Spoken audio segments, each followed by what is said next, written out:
ہونے کا اندیشہ ہے، وہ مرض انسان سے ختم ہونے کی توقع ہے، لیکن اگر ڈاکٹر اسی انسان کو سر درد کے بجائے اسے پیٹ درد کا دوا دے، سر میں درد ہے اور اسے بدن کا دوا دے، گھٹنوں میں تکلیف ہے اور اسے سر کا دوا دے، تو مخالفت جب ہو جائے گی تو یقینی طور پر بیمار ٹھیک ہونے کے بجائے مرض الموت کی طرف زیادہ چانس ہے کہ وہ اس کی طرف روانہ ہو جائے۔ تو اگر صحیح وقت پر ڈاکٹر اس کو صحیح دوا دے دے تو یقین رکھا جا سکتا ہے کہ وہ اللہ کے فضل و کرم سے شفا یاب ہوگا۔ اسی طرح معاشرے کے اندر پھیلی ہوئی بیماریوں کا اگر وقت پر ممنوعاً اسی طرح علاج کیا جائے جس طرح رسول رہبر صلی اللہ علیہ وسلم نے اس معاشرے کو راہ راست پر لایا جو معاشرہ بدعات اور خرافات میں سب سے اول میں تھا، لیکن اسی معاشرے کو فوری طور پہ اللہ کے رسول صلی اللہ علیہ وسلم نے توحید کا جامع پلا لیا، اسے فوری طور پر اس کے مرض کی دوا فراہم کی اور معاشرہ توحید والا معاشرہ بن گیا۔ لہذا موضوع کو مد نظر رکھتے ہوئے ہم انہی چند نکات پر بات کریں گے اور انشاءاللہ سمجھنے کی کوشش کریں گے کہ ہم وہی بات کہتے ہیں جسے سمجھتے ہیں حق اور جس کا نصوص قرآن و حدیث میں موجود ہے۔ ہم ہر اس بات کی طرف امت مسلمہ کو، عوام کو، قوم و ملت کو، اپنے مسلم معاشرے کو ہرگز دعوت نہیں دیتے ہیں جس کی دعوت ہمیں خود رسول اللہ صلی اللہ علیہ وسلم نے نہ دی ہے۔ ہم معاشرے کو اس کی طرف قطعاً نہیں بلاتے ہیں جس سے ہمیں اللہ کے رسول نے اور اللہ تبارک و تعالیٰ نے منع کیا ہے۔ رسول رہبر صلی اللہ علیہ وسلم کے بارے میں اللہ رب العالمین قرآن کریم کے اندر ارشاد فرماتے ہیں اور یہ قیامت کی صبح تک آنے والے تمام بنی انسان کے لیے پیغام ہے، رب کی طرف سے سرٹیفکیٹ ہے، رب کی طرف سے ایک قانون اور قاعدہ ہے جو ابھی انسان اس دھرتی کے اوپر جنم لے گا قیامت کی صبح تک دنیا کے اندر زندگی بسر کرے گا، رسول کی شریعت پر اسے عمل کرنا واجب ہے، رب کے احکامات کے تلے اسے زندگی گزارنا واجب ہے۔ ایک انسان اگر منمانی زندگی گزارنا چاہتا ہے وہ اس دنیا کے اندر بھی ذلیل ہو کر رہے گا اور کل بروز قیامت رسول رہبر صلی اللہ علیہ وسلم حوض کوثر پر اسے کہے گا سحقاً سحقاً لمن غیر بعدی، میری نظروں سے اسے ہٹا لو، دور کر لو، لمن غیر بعدی، یہ وہی آدمی ہے جس نے میرے جانے کے بعد دین میں نئی نئی چیزیں ایجاد کی۔ لہذا مسلم معاشرے کو ضرورت ہے کہ ہم اسے انہی امراض کے مطابق ان کو دوائیاں فراہم کریں تاکہ معاشرے کو بروقت اصلاح ہو سکے۔ اللہ تبارک و تعالیٰ قرآن کریم کے اندر فرماتے ہیں اے دنیا کے اندر آئے ہوئے انسانوں، اے کائنات کے اندر زندگی بسر کرنے والوں، ما آتاکم الرسول فخذوہ وما نہاکم عنہ، جو تمہیں رسول دے دے، جس کام کا تمہیں حکم دے، جو کام کرنے کا تمہیں امر اللہ کے رسول سے ملے اسے لے لو، فخذوہ، اسے اچھی طرح پکڑ لو، اس پر عمل پیرا ہو جاؤ، اسے بلا چون چلا، بلا سوال کیے بغیر اسے اپنے دانتوں اور اپنے ہاتھوں سے مضبوطی کے ساتھ پکڑ کر اس پر عمل پیرا ہو جاؤ اور جنت کے راستے پر گامزن ہو جاؤ۔ وَمَا نَهَاكُمْ عَنْهُ فَانْتَهُوا، کائنات کے مسلمانوں، کائنات کے اندر زندگی بسر کرنے والوں، کلمہ لا الہ الا اللہ پڑھنے والوں، زبان سے اقرار کرنے والوں، دل سے تصدیق کرنے والوں، جس چیز سے رسول تمہیں منع کرے گا وہ اللہ کی طرف سے ہوگا، اللہ کی طرف سے ممانعت ہوگی۔ جس چیز سے تمہیں رسول روکے گا، جس کام کرنے سے اللہ کے رسول تمہیں منع کریں گے، فانتہو، اسے رک جاؤ۔ اور اللہ تبارک و تعالیٰ کا تقوی، اللہ تبارک و تعالیٰ کا خوف اپنے دل میں بسائے رکھو، اللہ سے خوف کھاؤ۔ اگر اس کے آگے آپ نے تجاوز کیا جو اللہ کے رسول نے دیا، اگر اسے آپ نے نہ لیا، یقیناً آپ گمراہی کے راستے پر گامزن ہیں۔ اور یقیناً جہنم آپ کے منتظر ہے۔ اور اگر اللہ کے رسول صلی اللہ علیہ وسلم نے جو شریعت آپ کو فالو کرنے کے لیے راستہ دکھایا تھا، اس راستے پر آپ گامزن نہ ہوئے، تب بھی آپ جہنم میں جانے کے قطار پر کھڑے ہیں۔ لہذا بحیثیت مسلمان مجھے اور آپ کو وہی کام اور وہی امر کرنے ہیں جن کا ثبوت رسول رحمت صلی اللہ علیہ وسلم نے اپنی شریعت کے اندر اور رب نے اپنے قرآن کے اندر رکھا ہے۔ اگر ان دو چیزوں کے علاوہ ہم عمل کرنے لگ جائیں گے تو ہم کبھی کامیابی کے راستے پر گامزن نہیں ہو سکتے۔ اللہ رب العالمین نے ایک انسان کو پیدا کرنے کے بعد اسے واضح مقصد بتا دیا اور کہا مرتے دم تک تجھے میری اطاعت اور میری فرما برداری واجب ہے۔ عبادت، اللہ رب العالمین کی فرما برداری، اللہ رب العالمین کا قرب، اللہ رب العالمین کا تقوی، حصول جنت، جہنم سے آزادی،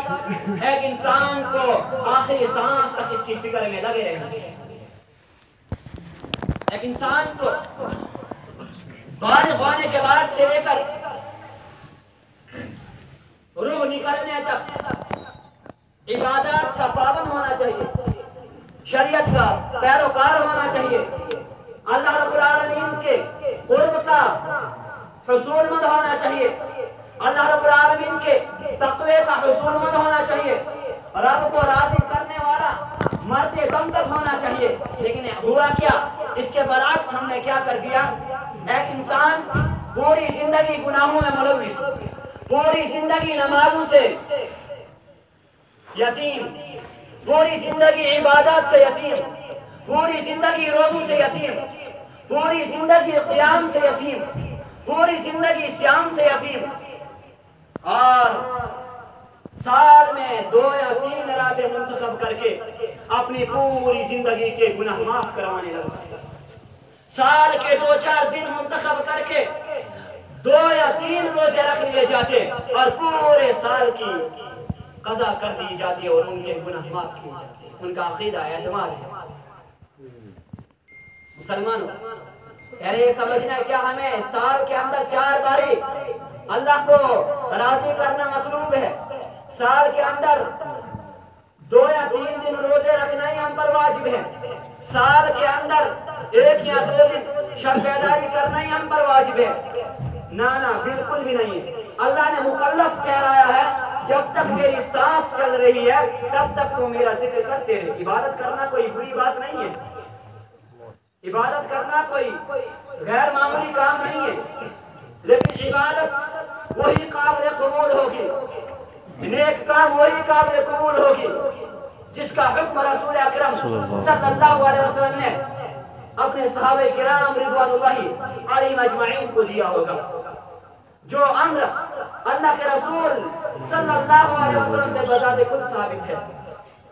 حضرت عمر رضی اللہ تعالیٰ عنہ بیان کرتے ہیں کہ ایک وقت میں ہم اللہ کے رسول صلی اللہ علیہ وسلم کے ساتھ سفر میں تھے۔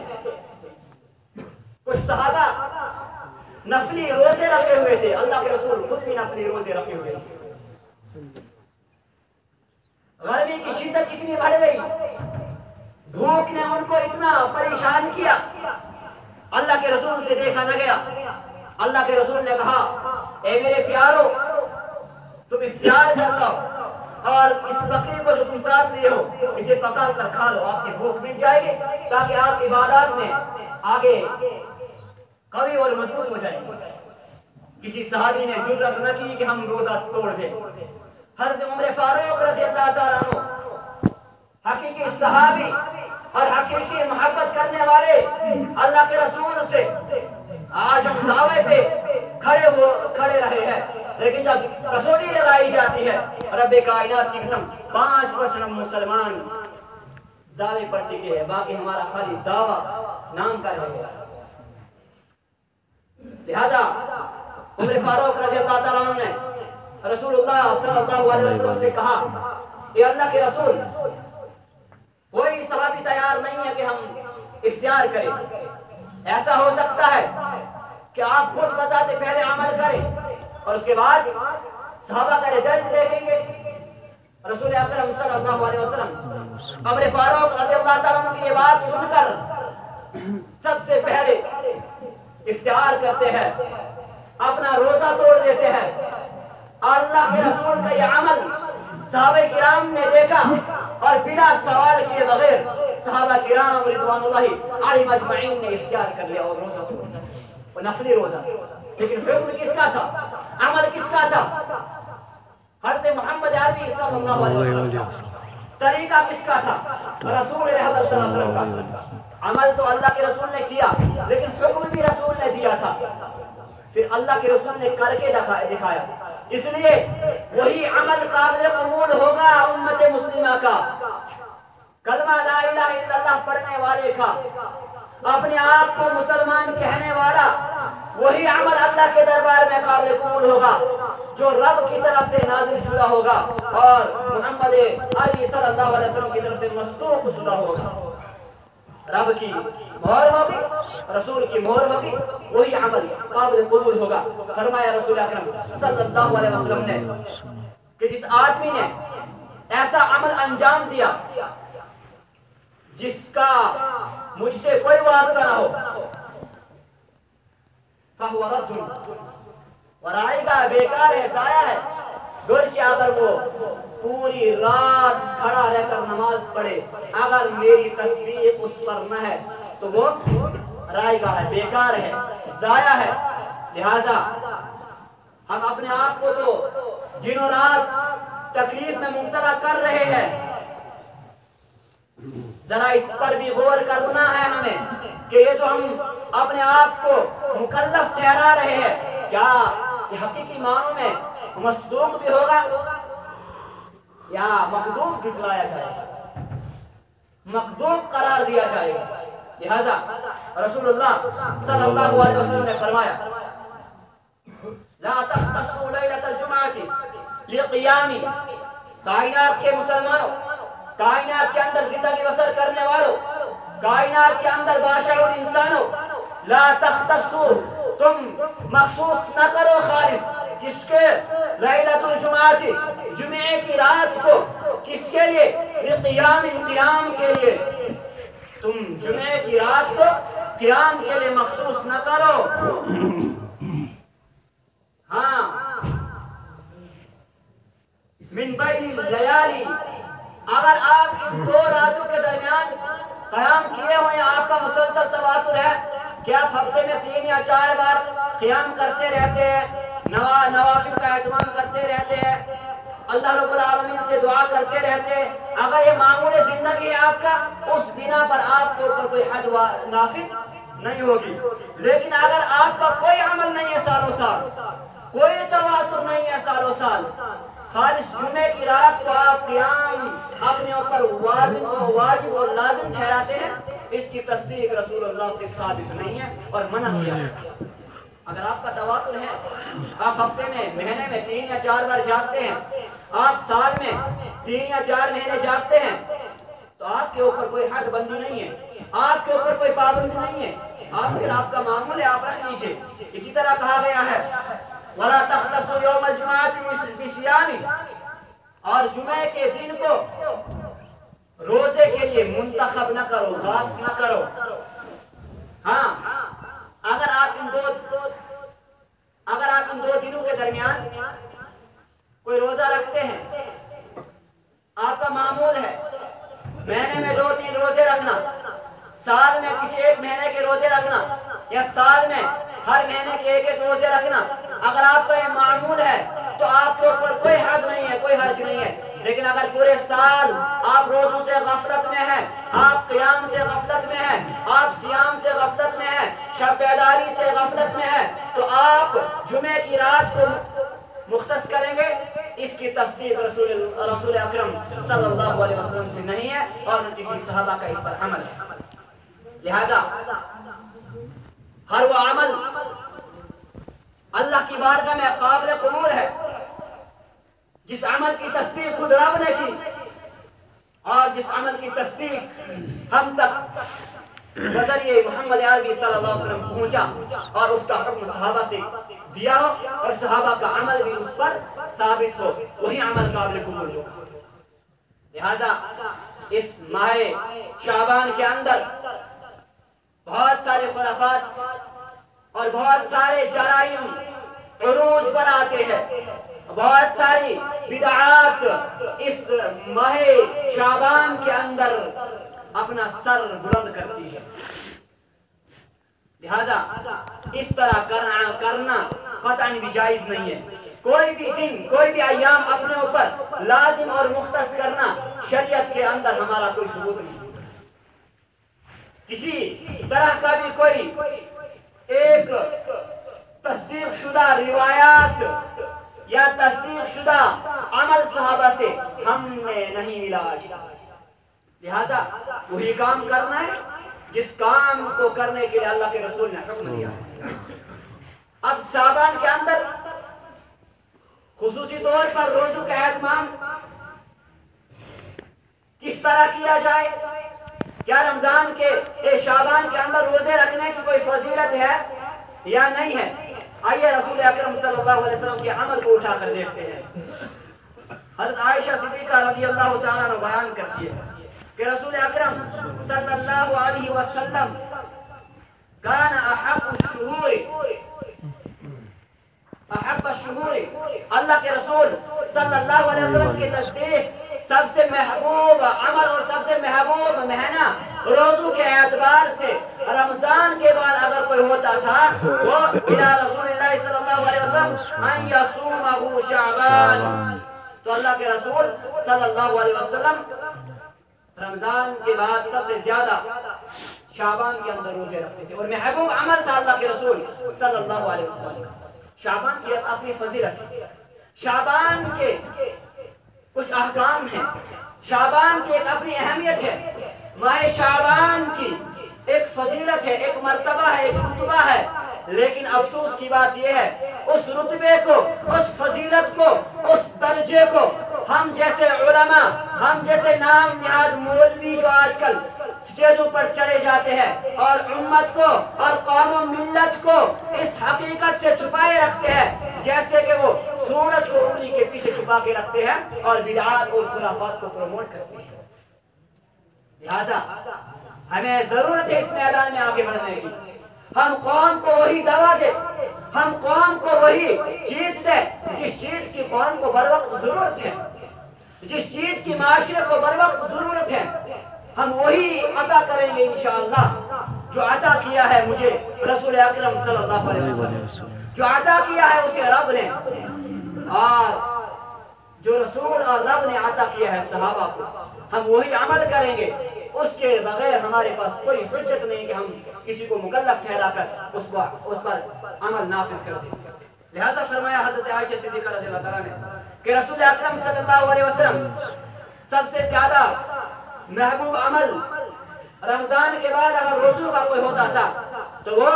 شعبان کے اندر اللہ کے رسول صلی اللہ علیہ وسلم روزے رکھتے تھے۔ دوسری روایت حضرت عائشہ صدیقہ رضی اللہ تعالیٰ عنہ کسی کی حدیث کے راوی ہے جو پہلے حدیث پڑھی ہے، کان احب الشہور الی رسول اللہ صلی اللہ علیہ وسلم ان یصومہ شعبان، اللہ کے رسول صلی اللہ علیہ وسلم سب سے زیادہ شعبان کے اندر روزے رکھتے تھے، محبوب عمل تھا اللہ کے رسول کا۔ اس حدیث کو ابو داؤد نے روایت کیا ہے، حدیث نمبر ہے 2431، صحیح حدیث ہے، عمل ہے اللہ کے رسول سے ثابت ہے، ہمارے اوپر کوئی حرج نہیں ہے، کرتے رہیے جس کی استطاعت ہے، رکھتے رہیے، عمل ہے رسول کا ثابت ہے، آپ کو کوئی بھی روکے گا نہیں۔ دوسری روایت ترمذی کے اندر ہے 736 حدیث نمبر، فرمایا رسول اکرم صلی اللہ علیہ وسلم کے بارے میں حضرت عائشہ صدیقہ رضی اللہ عنہا، ما رأيت النبي صلی اللہ علیہ وسلم فی شہر اکثر بصیام و بقیام، اللہ کے رسول صلی اللہ علیہ وسلم کو ہم نے کبھی بھی رمضان کے علاوہ اور کسی مہینے میں اتنا قیام کرتے ہوئے اور رمضان مکمل ایک مہینے کے روزے رکھتے ہوئے نہیں پایا سوائے شہر